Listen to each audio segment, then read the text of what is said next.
Assalamualaikum warahmatullahi wabarakatuh. Musade berkarakter berbudaya. Apa kabar anak-anakku semua? Semoga selalu dalam lindungan Allah Subhanahu wa taala. Kali ini bersama Pak Faik kita akan melanjutkan pelajaran tarikh kelas 7 yang berjudul Sejarah Perjuangan Nabi Muhammad Periode Madinah. Nah, pada kesempatan minggu lalu kita sudah membahas bagaimana Nabi Muhammad berjuang atau berdakwah di Mekah.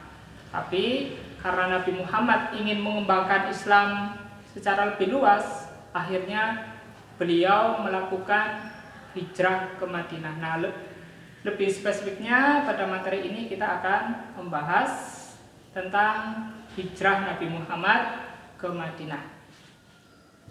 Nah, anak-anakku, pada minggu yang lalu kita sudah mempelajari tentang apa? Ada yang masih ingat?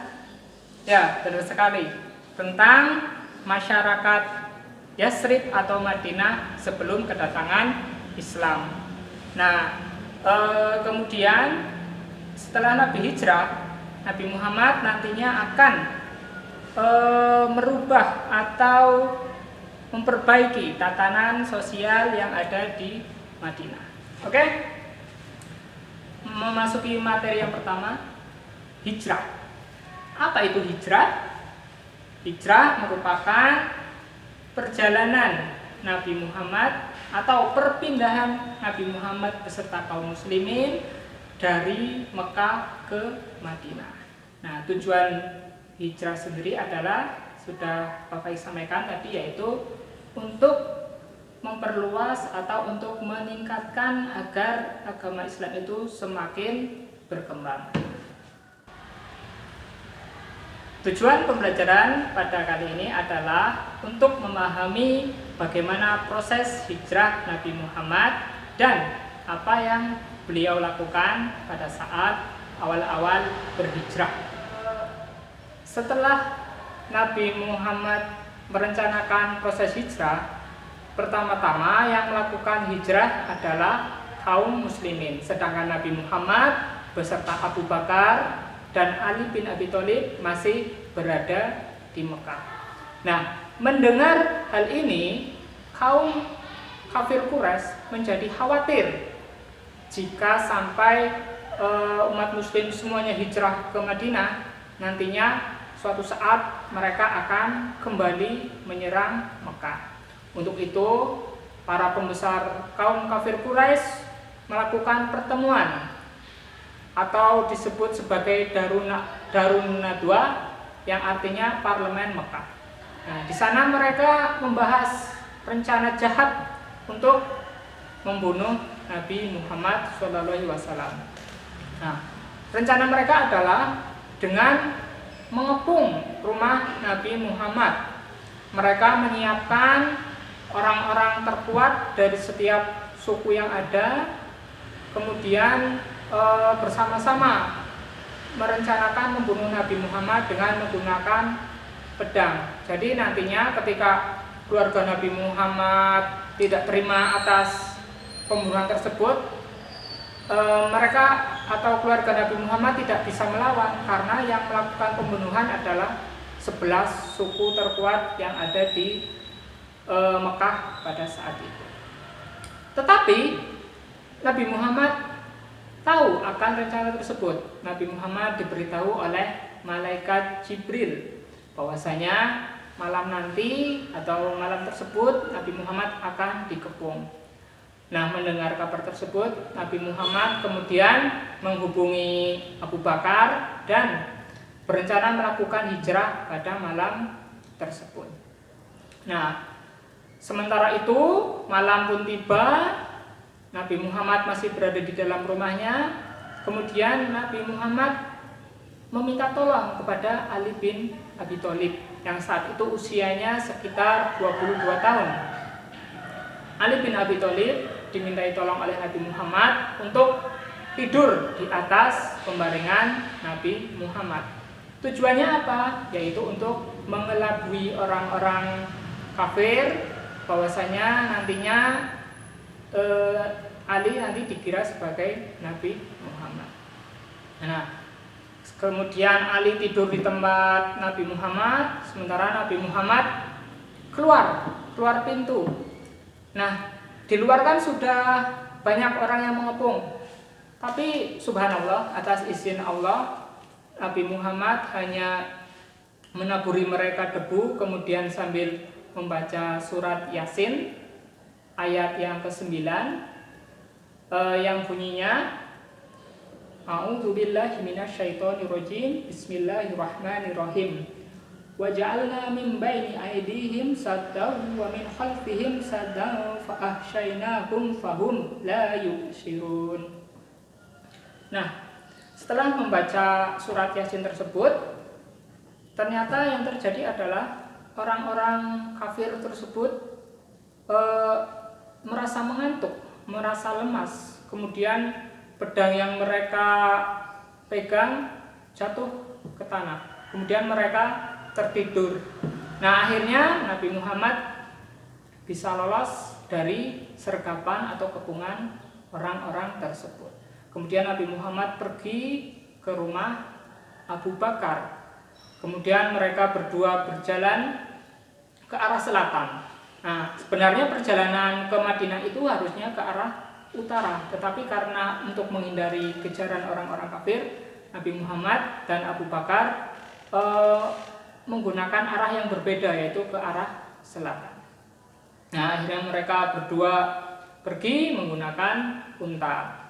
Nah, sampai kemudian mereka mencapai suatu tempat, yaitu yang bernama Gua Sur. Kemudian Nabi Muhammad beserta Abu Bakar beristirahat selama 3 hari di tempat tersebut. Nah, sementara itu orang-orang Quraisy besoknya mereka terbangun. Kemudian mereka kaget, loh, ini sudah pagi, di mana ini Nabi Muhammad? Kemudian mereka langsung mendobrak pintunya menuju ke kamar Nabi Muhammad. Setelah itu mereka membuka selimut, mau membunuh Nabi Muhammad. Ternyata ketika selimutnya dibuka, ternyata, loh, kok bukan Nabi Muhammad? Oh, ternyata yang terdapat di situ adalah Ali. Akhirnya mereka marah, kemudian Ali dipukul, kemudian ditinggalkan begitu saja. Nah, mereka kembali melakukan konsolidasi, kemudian melakukan pengejaran Nabi Muhammad ke segala penjuru arah dicari oleh orang-orang kafir. Mereka mengadakan sayembara, barang siapa yang bisa menangkap Nabi Muhammad atau membunuh Nabi Muhammad akan diberikan hadiah yang sangat banyak. Nah, Nabi Muhammad sementara itu berada di Gua Sur selama 3 hari. Beliau istirahat di situ. Sampai suatu ketika ada orang kafir yang berhasil sampai ke dalam mulut gua. Nah, ketika mau masuk, tapi mereka melihat ada sarang laba-laba dan sarang burung merpati. Kemudian mereka mengatakan, wah, ini ada sarang laba-laba dan sarang burung merpati, berarti ini gua tidak dimasuki oleh siapapun. Padahal di dalam situ sudah berada Nabi Muhammad beserta Abu Bakar. Sekali lagi Allah Subhanahu wa taala menunjukkan pertolongannya kepada Nabi Muhammad beserta para sahabatnya. Baik, Nabi Muhammad tadi melakukan hijrah pada tanggal 26 Safar tahun ke-14 kenabian beliau, atau tepatnya pada bulan September 622 Masehi.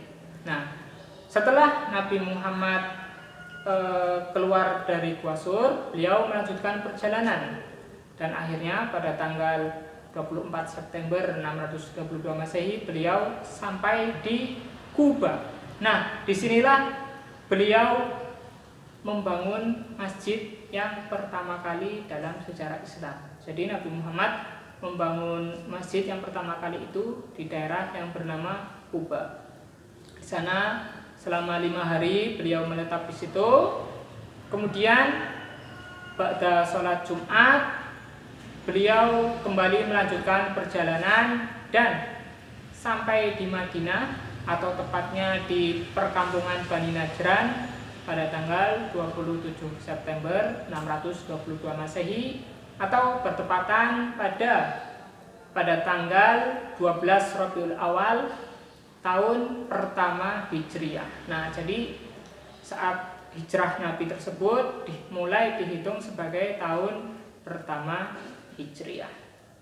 Nah, di situ Nabi Muhammad disambut oleh masyarakat Madinah. Mereka begitu merindukan sosok Nabi atau sosok yang akan menyelamatkan mereka, yang akan membimbing mereka ke dalam kebaikan. Banyak sekali orang-orang yang ingin agar Nabi Muhammad tinggal di rumah mereka. Tetapi Nabi Muhammad mengatakan, biar onta saya nanti berhenti di mana, maka saya akan tinggal di rumah tersebut. Akhirnya onta Nabi Muhammad dilepaskan, kemudian onta tersebut berhenti di depan rumah seorang kaum Ansor yang bernama Abu Ayyub Al-Ansori, yaitu orang yang miskin. Tetapi Nabi Muhammad tidak masalah tinggal di rumah orang miskin. Akhirnya Nabi Muhammad memilih rumah Abu Ayyub Al-Ansori sebagai tempat tinggal. Nah, setelah itu Nabi Muhammad mulai melakukan konsolidasi terhadap masyarakat yang ada di Madinah. Nah, apa yang beliau lakukan? Yang pertama kali beliau lakukan adalah membangun Masjid Nabawi. Nah, kalau tadi di Kuba membangun Masjid Kuba, kalau sekarang di Madinah Nabi Muhammad mendirikan Masjid Nabawi. Fungsinya apa Masjid Nabawi ini? Selain sebagai tempat ibadah, Masjid Nabawi juga mempunyai berbagai macam fungsi. Ada sebagai tempat musyawarah, sebagai tempat tempat tinggal sementara orang-orang Muslim yang baru hijrah dan belum mempunyai tempat tinggal, kemudian sebagai tempat berdakwah, kemudian sebagai tempat menyusun rencana perang saat nanti kemudian akan menghadapi perang, kemudian sebagai pos kesehatan. Nah, segala sesuatunya dipusatkan di Masjid Nabawi. Nah, setelah itu Nabi Muhammad juga mempersaudarakan antara kaum Muhajirin dan kaum Ansor. Oh ya, tadi kita belum membahas apa itu kaum Muhajirin, apa itu kaum Ansor. Nah, kaum Muhajirin yaitu orang yang hijrah bersama Nabi Muhammad atau orang yang hijrah dari Mekah ke Madinah. Nah, mereka hijrah ini tidak membawa apa-apa, harta benda semuanya ditinggalkan. Akhirnya ketika sampai di Madinah, mereka tidak punya tempat tinggal, tidak punya harta. Nah, makanya Nabi mempersaudarakannya dengan kaum Ansor. Nah, apa itu kaum Ansor? Yaitu kaum penolong atau orang-orang yang menolong orang Muslim yang hijrah ke Madinah. Nah, dengan persaudaraan ini Nabi Muhammad berusaha untuk menghapus fanatisme kesukuan, di mana yang tadinya budaya kesukuan di Arab itu sangat melekat, tapi oleh Nabi Muhammad digantikan dengan ukhuwah Islamiyah atau persaudaraan berdasarkan iman kepada agama Islam.